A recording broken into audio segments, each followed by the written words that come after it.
하나님께서 우리에게 주시는 말씀은 신약 성경 마가복음에 있는 말씀입니다. 마가복음 9장 21절부터 27절까지 말씀입니다.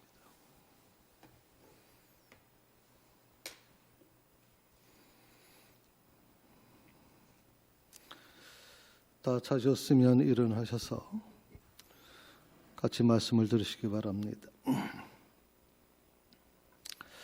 예수께서 그 아버지에게 물으시되 언제부터 이렇게 되었느냐 하시니 이르되 어릴 때부터니이다. 귀신이 그를 죽이려고 불과 물에 자주 던졌나이다. 그러나 무엇을 하실 수 있거든 우리를 불쌍히 여기사 도와주옵소서.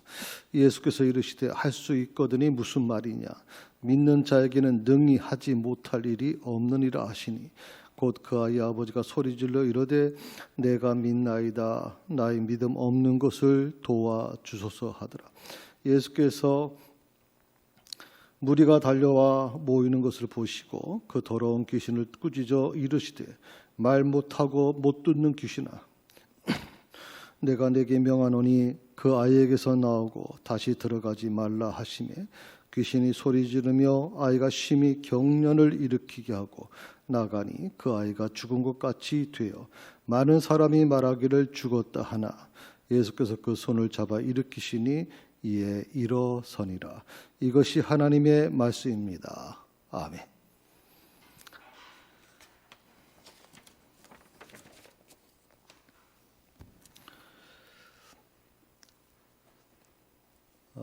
성도들이 가장 많이 상담하는 그 믿음에 관한 질문들이 있습니다. 대표적인 질문 한 두 가지를 좀 말씀을 드린다면 보통 이런 질문이죠. 믿기만 하면 되는 겁니까?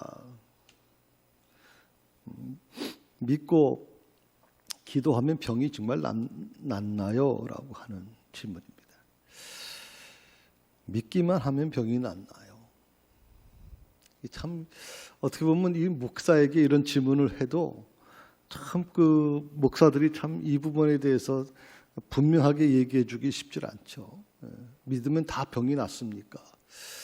초창기 때는 우리 한국 교회에 이런 부분이 굉장히 강했어요.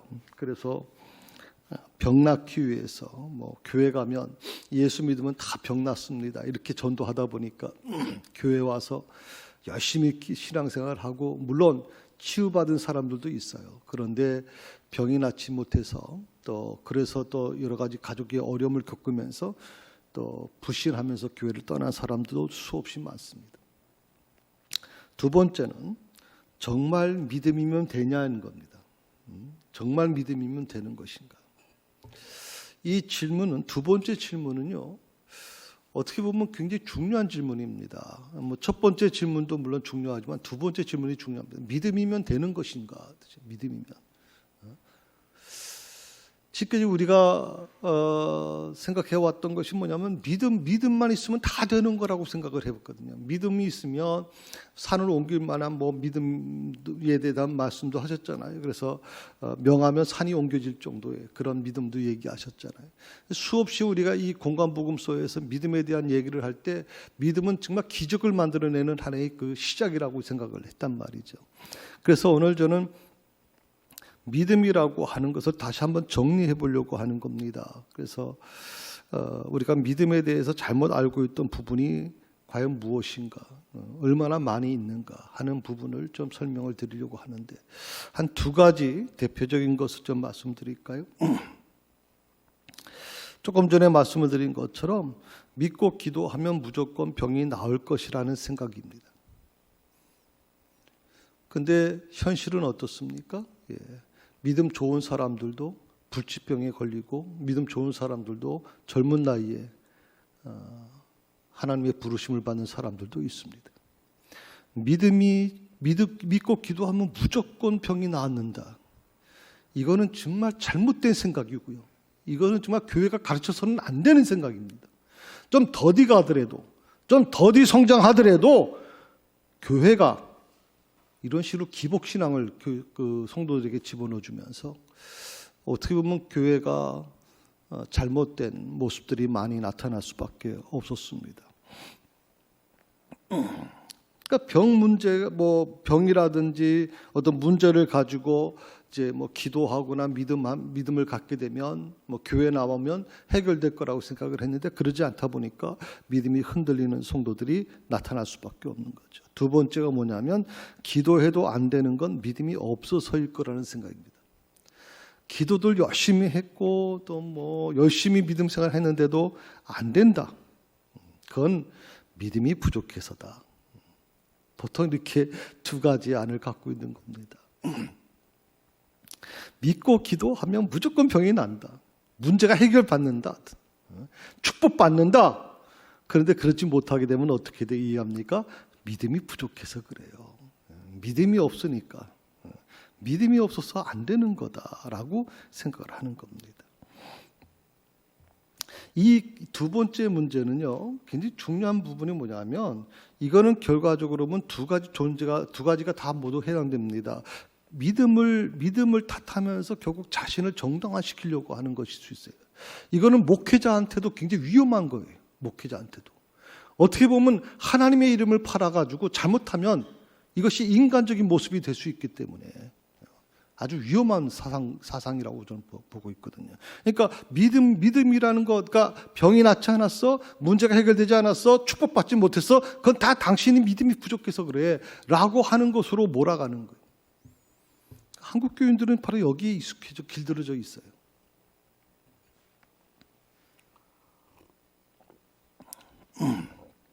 그래서 믿음을 만들기 위해서, 없는 믿음 만들기 위해서 열심히 노력합니다. 다시 말하면 믿음을 더 업그레이드 시키기 위해서 정말 몸부림칩니다. 더 업그레이드 시키기. 믿음이 부족하다 그런 거니까, 믿음이 없어서 그렇다는 거니까. 그러니까 더 믿음을 갖기 위해서 더 그 산을 옮길 만한 믿음 주세요, 하나님. 그래서 더 계속적으로 그 부분에서 집착할 수밖에 없는 거예요. 그런데 저는 여러분과 같이 이 문제를 좀 고민하고 싶은 겁니다. 제가 이 믿음 시리즈 설교가 104번째입니다. 2년 가까이를 지금 설교를 했다는 뜻입니다. 믿음 시리즈를 지금 104번째 하면서 저 역시 초기에 이 믿음 시리즈 시작하기 전에는 저도 믿음에 대한 부분을 아주 얕은 물가처럼 얕은 그런 수준의 아마 믿음에 대한 부분도 저도 갖고 있었을 거라고 생각이 듭니다. 믿음 있으면 다 해결될 수 있다라고 하는 믿음도 제가 설교한 적도 아마 있었을 거라고 생각합니다. 그런데 이 믿음 시리즈를 100번째 넘게 하면서 깨닫는 게 있었습니다. 그게 뭐냐면 믿음을 업그레이드하는 방법을 제가 알려드리려고 하는 게 아니었어요.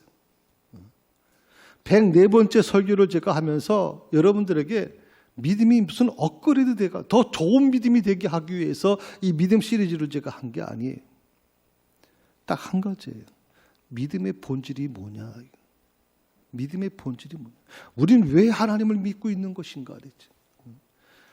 본질에 대한 부분을 한번 좀 계속적으로 이 부분을 지금 제가 짚고 가고 있는 것이죠. 없는 믿음 만들기 위해서 노력한다. 믿음을 업그레이드 시키기 위해서 정말 몸부림친다. 저는 한국교회 교인들이요. 그러다 보니까 어떤 모습이 되냐면 마치 그 악순환에 빠지는 것 같아요. 악순환. 그러니까 마치 뭐 수리바퀴처럼 다시 돌면 또 다시 원점으로 돌아가고 돌면 다시 원점으로 돌아가고. 제가 처음에 여러분에게 말씀드렸잖아요. 아무리 손으로 꽉 잡으려고 해도 비누를 손에 힘줘서 잡으면 잡을수록 더 비누는 멀리 떨어져 나갈 수밖에 없는 거예요. 그러면 또 다시 그 비누를 붙잡고서 막 몸부림치는 거죠. 우리는 그게 믿음의 모습이라고 당연히 생각해 온 것이죠. 근데 저는 이 믿음 시리즈를 준비하면서 그게 아니라는 걸 깨닫게 된 거예요. 마치 뭐와 같은 거냐면, 자, 부모가 자식을 낳았어요. 키웠어요. 근데 그 자식이 생각해 보는 거예요. 내가 내 부모님이 정말 내 부모가 맞아? 친부모가 맞아? 네? 그래서 다시 물어요. 아빠 정말 엄마 저를 낳으셨어요?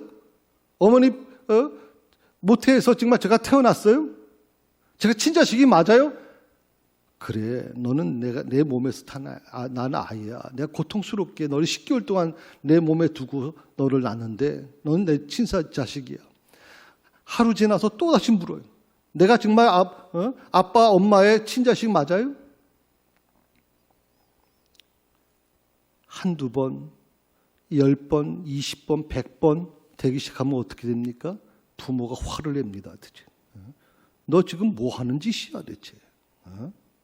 내가 분명히 너를 낳았다고 얘기했는데 너는 내 친자식이라고 얘기했는데 왜 믿지 못하는 거냐 대체. 여러분 믿음도 똑같은 거예요. 믿음도. 언제까지 믿음 붙잡으려고 저렇게 몸부림치시겠어요 여러분. 언제까지.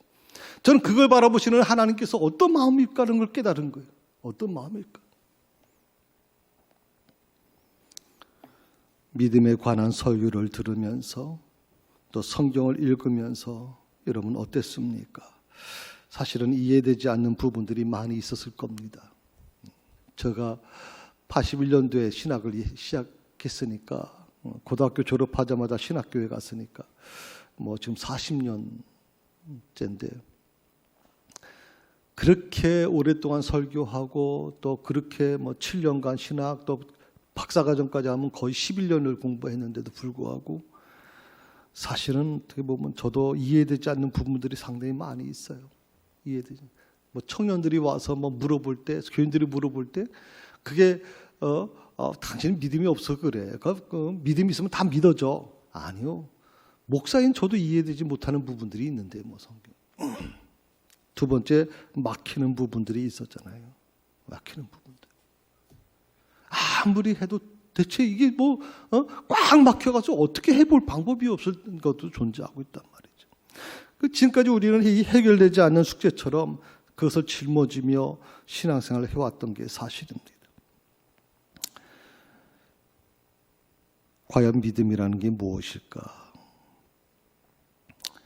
흔들리지 않는 믿음. 제가 오늘 제목을 그렇게 정했어요. 흔들리지 않는 믿음. 그 흔들리지 않는 믿음을 말할 때 사람들은 무엇을 주목하는가 하는 거예요. 흔들리지 않는 믿음을 말할 때.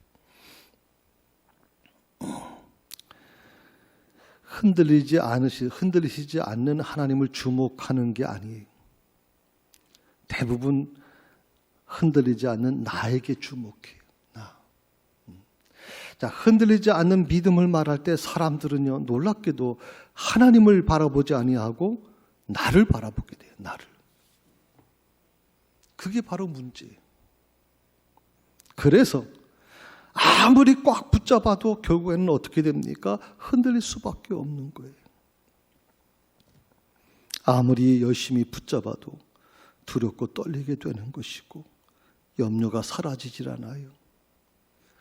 정말 나는 열심히 하나님을 붙잡았다고 생각을 하는데 근데 사실은 그 안에서 보니까 그걸 열어보니까 나를 붙잡고 있었던 거란 말이죠. 그러다 보니까 어떻게 됩니까? 밤에 잠을 못 자야 됐죠. 밤에 잠을.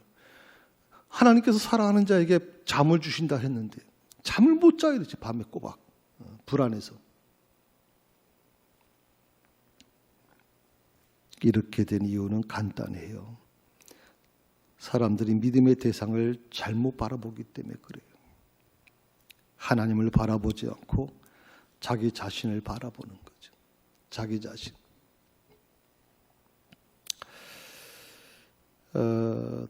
노지준 목사라고 하는 분이 계세요. 그분이 믿음을 의심하다라고 하는 책을 썼는데 그 책의 내용 중에서 한 예화를 여러분에게 소개해 드립니다. 이거는 이제 노지준 목사님이라는 분이 그 책에서 말한 예화니까 틀린 건 아니라고 생각을 해서 좀 말씀을 드립니다. 그러니까 신유 은사를 집회를 인도하시는 목사님이 계세요. 이분은 아주 굉장히 신유 은사에 대해서 아주 소문이 날 정도의 목사님이에요. 데니스 구델 목사라고 하는 분이에요. 데니스 구델.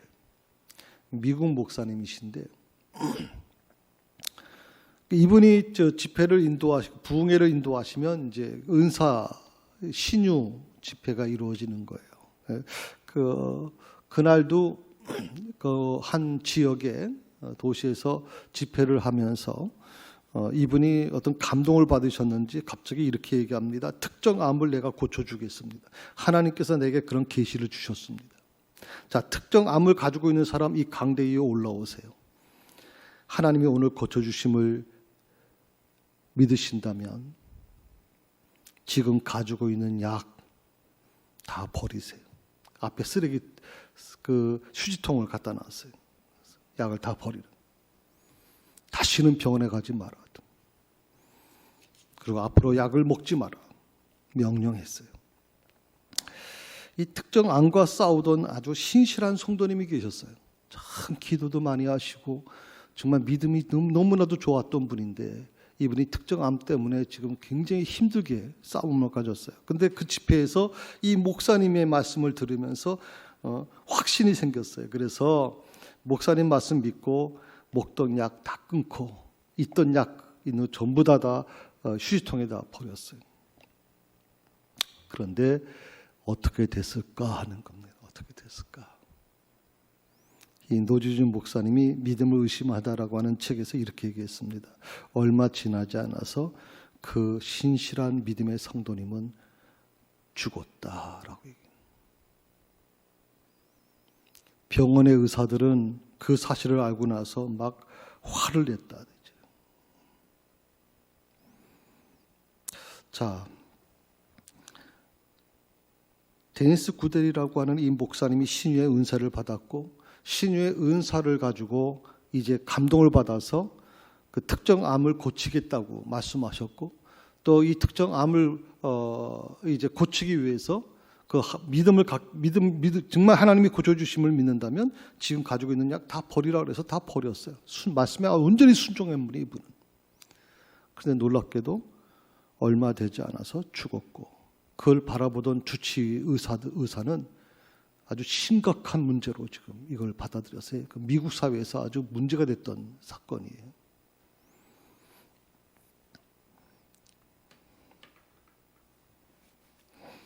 자, 이런 부분에 대해서 어떻게 우리가 말할 수 있을까? 어떻게 생각해야 될까 하는 겁니다. 두 가지죠. 이 성도님이 믿음이 부족했을까? 이 믿음이 부족했을까?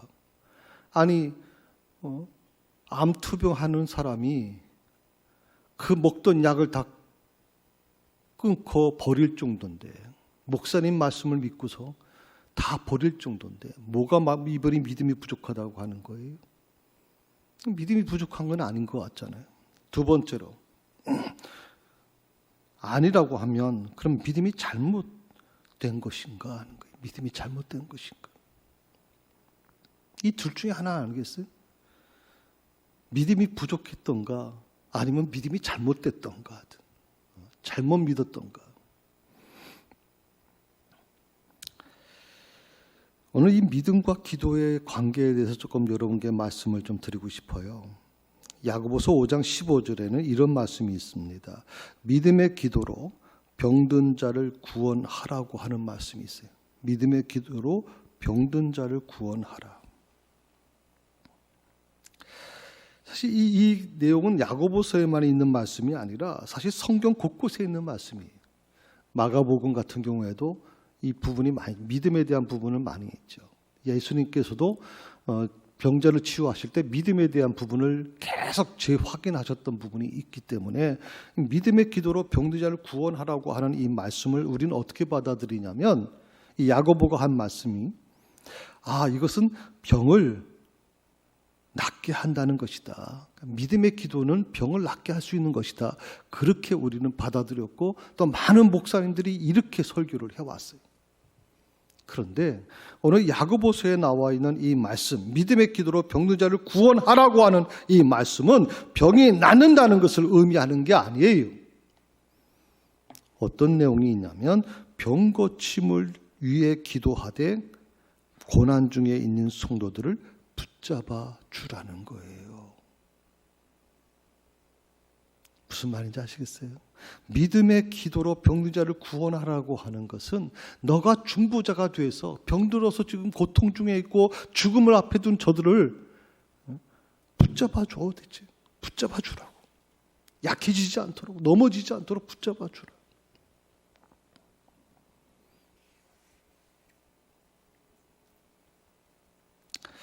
하나님이 무조건 잘되게 해주실 것이라는 것이 아닌 거죠.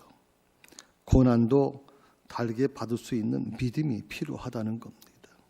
그만큼 믿음은요, 쉬운 것 같으면서도 어렵습니다. 정말 쉬운 것 같으면서도 어렵습니다. 그래서 사람들은 평생 죽을 때까지 믿음에 대한 부분 때문에 혼란에 빠지고 그것 때문에 힘들어합니다.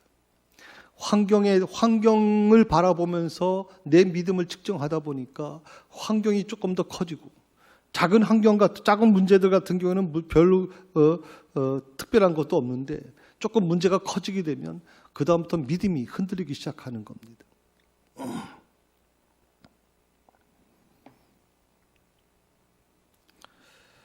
혹시 시간이 갈수록 믿음에 대해 의심이 생기십니까?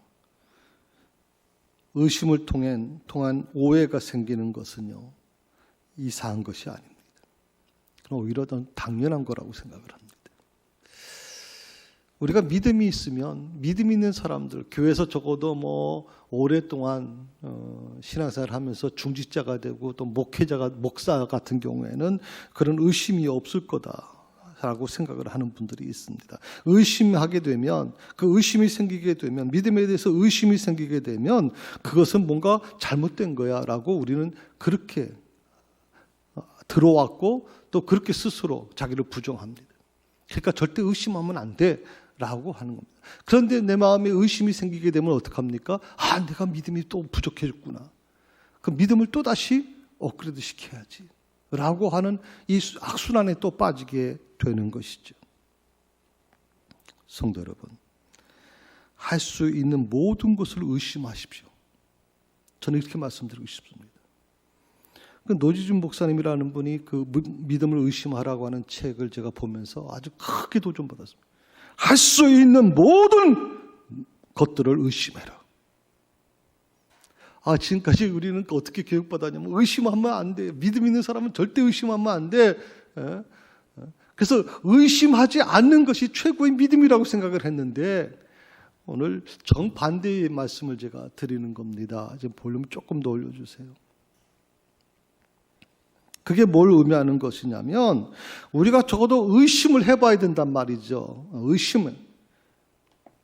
그렇게 함으로써 믿음에 대한 본질을 찾아가는 거예요. 믿음의 본질. 악순환의 굴레에서 벗어나서 믿음의 본질을 찾아가야 된단 말이죠.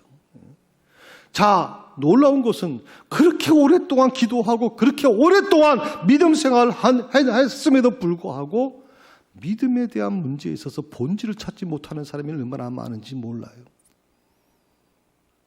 저는 그것을요, 저희 아버님 장례식 때 봤어요. 자그마치 장로직을 20년 이상 했던 분이 입에서 나오는 말은 기가 막힌 말이었어요. 기가 막힌 말.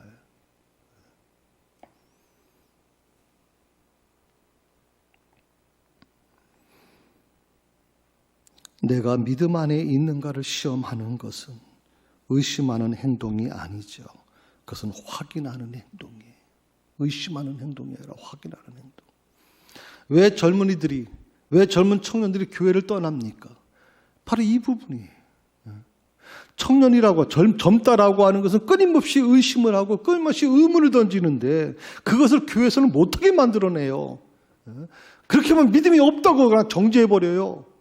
그러니까 어디로 갑니까? 신천지에 가는 거죠. 신천지로 지금 젊은이들이 전부.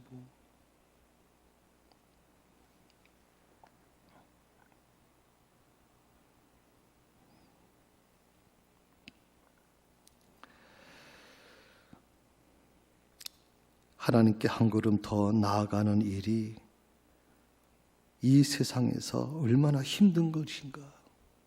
저는 우리 주님이 알고 계시다고 그렇게 믿고 있어요. 우리가 이 세상에서 믿음을 지켜내기가 얼마나 힘든가. 한 걸음 더 발을 떼기가 얼마나 힘들 것인가를 우리 주님은 알고 계시다. 따라서 믿음을 끝까지 지켜나가게 된다면 어떻게 될까요? 그것은 새로운 삶을 시작하게 될 것이라고 저는 그렇게 믿어요. 제가 한번 신방 때 그 말씀을 전했다가 그분이 좀 시험에 들어서 교회를 떠난 분도 계십니다마는 피투성이라도 사람만 있어라 하는 말씀이에요. 피투성이라도 사람만 있어. 믿음을 끝까지 지켜내는 거. 어떤 상황이더라도 나는 끝까지 이 믿음을 지켜내겠다고 하는 마음이 존재한다면 전 그게 진정한 믿음의 모습이 아닐까요? 오늘 24절에 보게 되면 이런 말씀이 있습니다. 우리 같이 한번 읽어볼까요? 네. 곧 그 아이의 아버지가 소리를 질러 이르되 내가 믿나이다. 나의 믿음 없는 것을 도와주소서. 현대인의 성경은 조금 다르게 해놨죠. 바로 그때 아이의 아버지가 큰 소리로 제가 믿습니다. 믿음 없는 제가 믿음을 갖도록 도와주십시오. 요 내용을 가지고서 이제 어떻게 이제 이걸 해석을 하냐면, 그 아이의 귀신 들린 그 아이의 아버지는 믿음이 없는 사람이었어. 믿음이 없는 제가라고 하는 것을 포커스 잡아서 이 사람은 믿음이 없는 사람이었어. 그래서 예수님께 믿음을 갖도록 도와달라고 지금 간구하는 거야. 하는 것이에요. 보통 그렇게 우리가 해석을 합니다. 그런데요. 이 귀신 들린 아이의 아버지의 이 외침은 믿음이 없는 사람이 아니에요. 믿지 않는 사람의 외침이 아니에요. 이 아버지는요, 예수님을 믿었어요. 예수님만은 내 아들의 이 문제를 해결해 줄 수 있다고 굴뚝같이 믿었어요, 지금. 철떡같이 믿었다고, 지금. 그러니까 오늘 이 말씀은 내가 믿나이다. 나의 믿음 없는 것을 도와주소서 하는 말씀은 믿기 때문에 믿음으로 살려고 하는 사람의 부르짖음인 거죠. 믿음으로 살려고 하는 사람이에요. 지금 이 아버지가 볼 때 그 아이는요, 정말 이 정도가 너무 심해서 귀신 들린 상태가 너무 심해서 감당을 못해서 예수님의 제자들조차도 손을 댈 수가 없는 사람이었단 말이에요. 예수님을 믿어요. 예수님만이 내 아들의 문제를, 내 자녀의 문제를 해결해 줄 거라고 믿어요. 그런데 믿음으로 살려고 하는데 그 살려고 하는 그 부분에 대한 요청인 거예요. 나의 믿음 없는 걸 도와주세요, 주님.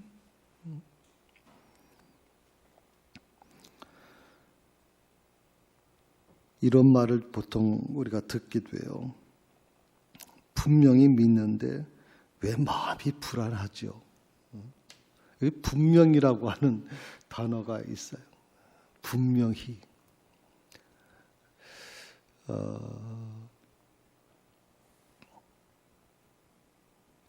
우리는 이런 고백을 이제 많이 듣죠. 교인들로부터. 나는 열심히 분명히 믿고 있는데 왜 내 마음이 불안한 거죠? 왜 내 삶은 그렇게 힘들어지는 거죠? 왜 사업은 점점 어려워지는 거죠? 라고 분명이라고 하는 부분을 우리가 보통 사용을 하게 되면 어떻게 우리가 보통 얘기하냐면, 이런 성도가 목사를 찾아오게 되면 목사님들이 주로 이렇게 얘기하죠. 믿음이 분명이라는 게 어떻게 존재합니까? 당신의 믿음이 분명이라는 말을 함부로 쓰면 됩니까? 그건 교만입니다. 어떻게 주님 앞에서 분명이라는 말을 씁니까? 라고 얘기하는 분들이 있어요. 그래서 또 거짓말 한다고 생각을 하죠. 분명이라는 말을 사용하기 때문에. 근데 저는 조금 다르게 해석을 합니다. 분명이라는 이 표현은 거짓이나 위선을 얘기하는 게 아니다라고 하는, 믿음을 표현하는 방법이다. 분명히. 오늘 이 귀신 들린 아이의 아버지는요, 정말 그 믿음은 분명했어요. 반신반의해서 온 사람이 아니에요, 이거는. 오직 예수님만이 내 아들의 문제를 해결해 줄 수 있다고 하는 분명한 믿음을 가지고 그걸 찾아왔어요. 근데 그것을 가지고 당신 거짓말하고 있어. 당신이 믿음만 있다면 그 문제 해결받을 수 있잖아. 그럼 믿음이 없잖아. 믿음이 없으니까 그렇잖아. 또 한편으로 이렇게 생각하는 거죠. 분명이라는 게 무슨 존재하는 거야, 하여튼. 하나님 앞에서 어디 사람이 함부로 그렇게 분명이라는 말을 쓰느냐고 이렇게 생각할 수 있는데,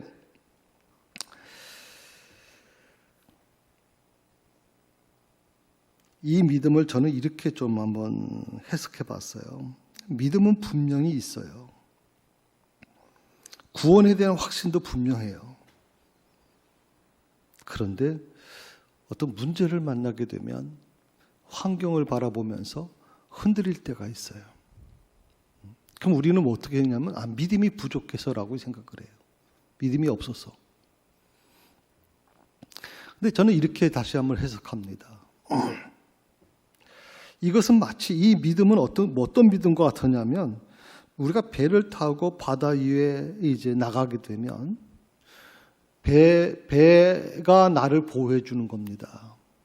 근데 그 배가 아주 큰 배가 아닌 이상은 그 배가 침몰할 위기가 없음에도 불구하고 그 배가 그 파도에도 넉넉하게 그 파도를 이겨낼 수 있다는 것을 알면서도 배 안에 있다 보면 배가 움직여요. 배가 움직인다. 그러면 내 의지와 상관없이 내 몸이 막 흔들리기 시작하는 거예요. 내 몸이. 배가 움직이는 거에 따라서. 아무리 열심히 믿음 거기서 정말 산을 옮길 만한 믿음을 갖고 있어도요. 배가 움직이는 거, 파도가 치는 거, 그 안에서 내 몸이 흔들리는 걸 어떻게 막을 수 있겠어요, 여러분? 그러니까 지금 제가 여러분에게 말씀을 드리고 싶은 거는 믿음의 문제를 단편적으로 생각하지 말라는 거예요. 믿음의 문제를. 환경 앞에서, 환경에 따라서 내 믿음의 정도가 자꾸만 움직여 나가지 말라는 말이에요. 믿음이 바로 서 있다면 배는 파도에 따라서 흔들릴 수밖에 없고 그래서 내 몸도 흔들릴 수밖에 없지만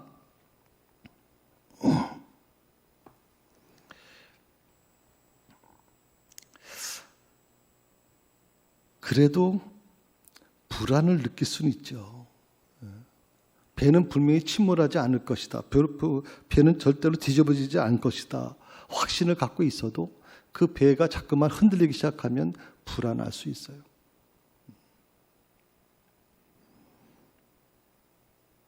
이것은요, 아무리 노련한 뱃사람도요, 배가 막 바다 위에서 흔들리는데 나는 그 흔들림에서 전혀 상관없어라고 하는 뱃사람 없습니다. 아무리 노련한 사람, 수십 년을 배를 타고 난 선장도 두려워합니다. 무서워하고. 저는 이 믿음을 또 하나 이렇게 해석하고 싶습니다. 바람에 흔들리는 갈대와 같은 거다. 바람이 불면 갈대는 앞뒤로 흔들립니다. 주변으로 흔들리기 시작해요. 그런데 중요한 것은 웬만큼 큰 바람이 몰려와도요. 갈대는요. 흔들릴 수는 있어도 꺾이진 않아요. 여러분. 갈대는 꺾이질 않는다고. 태풍이 아니고서는 꺾이질 않아요. 그러니까 흔들리는 것 자체를 두려워할 필요가 없다 이 말이에요. 왜? 흔들리는 것은 당연한 거예요. 바람이 불면 흔들릴 수밖에 없는 거지. 믿음도 마찬가지예요. 믿음도. 수없이 우리는 믿음이 흔들릴 수밖에 없는 상황에 처해질 수 있어요. 그런데 한 가지 분명한 것은 그때마다 또다시 믿음의 문제를 논하고 또다시 믿음의 원점으로 돌아가고 그러지 말라는 거예요. 여러분.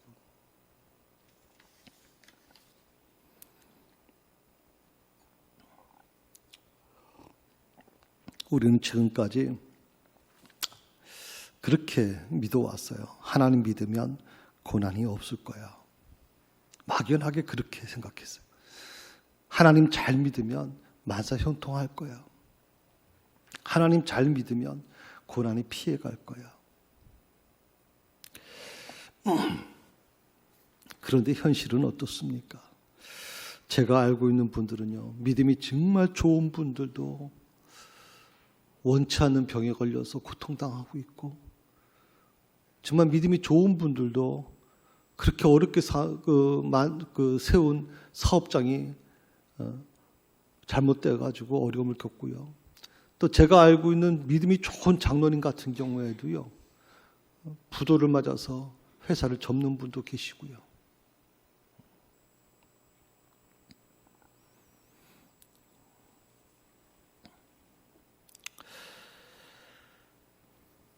많은 사람들이 교회에 나오는 이유가 뭘까요? 그럼 문제 해결받기 위해서 나오는 분들이 많잖아요. 그러니까 문제가 해결받기 위해서 나오다 보니까 문제가 해결되지 않으면 여기는 은혜가 없는 거야. 여기는 뭔가 좀 부족한 곳이야. 그렇게 생각하고 교회를 떠나는 것이 대부분이에요. 여러분, 분명히 이렇게 말씀드리고 싶어요. 우리 주님이 이 땅에 오신 이유가 뭐예요? 오늘 대림절을 우리가 보내고 있는데 우리 주님이 이 땅에 오신 이유가 뭐예요? 우리 병 고치러 오셨어요, 여러분? 여러분 사업 잘 되게 해주셔서 오셨어요? 잘 되게 해주시기 위해서? 여러분 자녀들 다 원하는 대로 다 소원대로 이루어드리기 위해서 주시기 위해서 주님이 이 땅에 오셨어요, 여러분? 예수님이 이 땅에 오신 이유가 뭐예요? 그것은 간단하잖아요. 나를 죄에서 자유케 하시기 위해서, 나에게 영생을 주시기 위해서 주님은 이 땅에 오신 거거든요. 병 고침에 대한 부분, 사업 성공에 대한 부분, 만사 형통에 대한 부분, 자식 앞날을 위한 부분, 내가 소원하는 것을 이루어지는 부분은 그 다음에 부차적인 거예요. 부수적인 것이지. 그게 주가 되면 안 된다 이 말이. 주님이 이 땅에 오신 이유는 나를 죄에서 자유케 하시기 위한 거예요. 그러니까 환경이 어떻든 간에 내게 삶이 정말 감당하기 어려운 문제가 내 앞에 왔다 할지라도 내가 두려워하지 않는 이유는 뭐예요? 흔들릴 수는 있지만 그 흔들림에서 꺾이지 않는 이유는 뭐예요? 그것은 나를 죄에서 구원하신, 자유케 하신 하나님이 계시기 때문에, 그 주님이 계시기 때문에 나는 흔들리지 않는 거예요.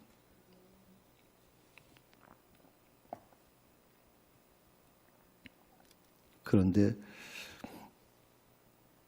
성경에 보면 조금 전에도 말씀드렸지만 주님이 병을 고치실 때 믿음에 대해 말씀을 많이 하시거든요. 그렇다면 주님이 말씀하신 믿음은 대체 뭐냐? 목사님은 자꾸만 믿음을 의심하라고 그러고 믿음에 대한 문제를 자꾸만 우리가 지금까지 알고 있던 것 같고 다르게 말씀하시는데, 그럼 믿음이라는 거, 주님이 그 말씀하신 그 믿음은 뭡니까? 주님이 말씀하신 믿음은 구원에 이르는 믿음을 얘기하는 게 아니에요. 주님이 말씀하신 믿음은 예수님이 병을 고쳐줄 수 있다는 일종의 확신을 얘기하는 거예요. 확신.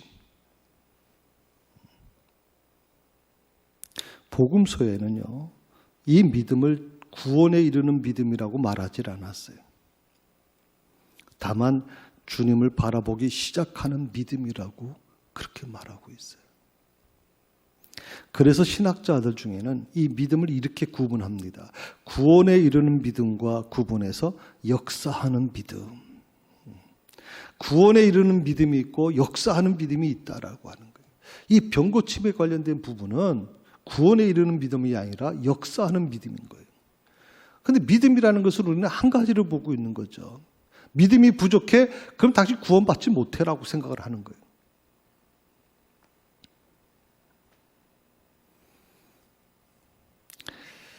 내가 바라는 것들의 실상은 무엇일까요? 어떤 상황에서도 변하지 않으시고 나와 함께 하시는 예수님. 내가 바라는 것들의 실상은 바로 그거예요.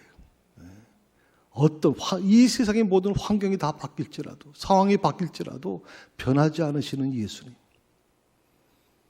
저는 지금까지 목회해오면서 40년 동안을 신학 공부하면서 목회해오면서 그걸 깨닫게 된 거예요. 목사 아들로 자라오면서 끊임없이 교회 안에서만 자라왔음에도 불구하고 제가 정말 목회를 통해서 하나 깨닫게 된 것은 상황은 달라졌지만 상황은 정말 내가 감당할 수 없을 정도로 고통스럽고 힘든 일들이 내 삶을 지배할 때가 있지만, 그러나 내가 믿고 있는 나와 함께 하시는 그 예수님은 절대 변하지 않으십니다. 난 그 변하지 않으시는 예수님을 붙들고 지금까지 온 거예요. 변하지 않는. 얼마 전에 우리 동기 모임도 가졌을 때 동기 목사들이 얘기를 해요. 뱀 목사는 굉장히 교회가 안정되고 아주 참 목회 이제는 할만하겠어요. 나보고 그런다고 말이에요. 왜 저를 보고 어려움이 없을 거라고 생각했는지 모르겠어요. 그런 어려움이 별로 없었던 목사로 사람, 그 동기들도 그렇게 알고 있단 말이에요.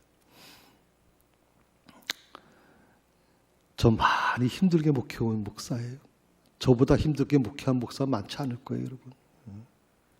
정말 그 받은 상처는 상상을 초월할 정도인데요. 근데 그걸 제가 이겨낼 수 있었던 이유는 나와 함께 하시는 예수님은 절대 변하지 않으시니까. 저는 그 믿음을 가지고 오늘까지 왔어요. 변하지 않는 믿음. 그래서 환경을 탓하지 않았어요.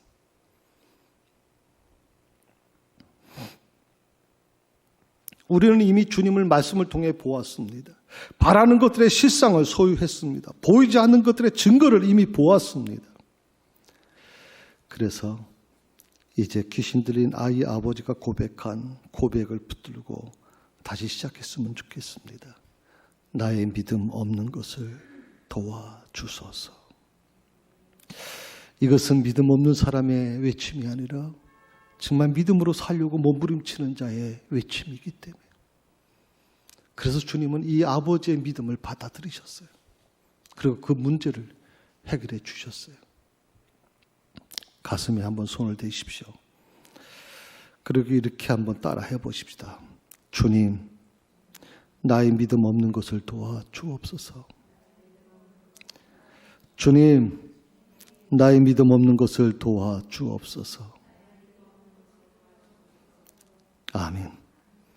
주님이 주시는 회복의 은총을 누리는 새사랑교회와 모든 성도들이 될 수 있기를 주의 이름으로 축원합니다. 기도하십시다.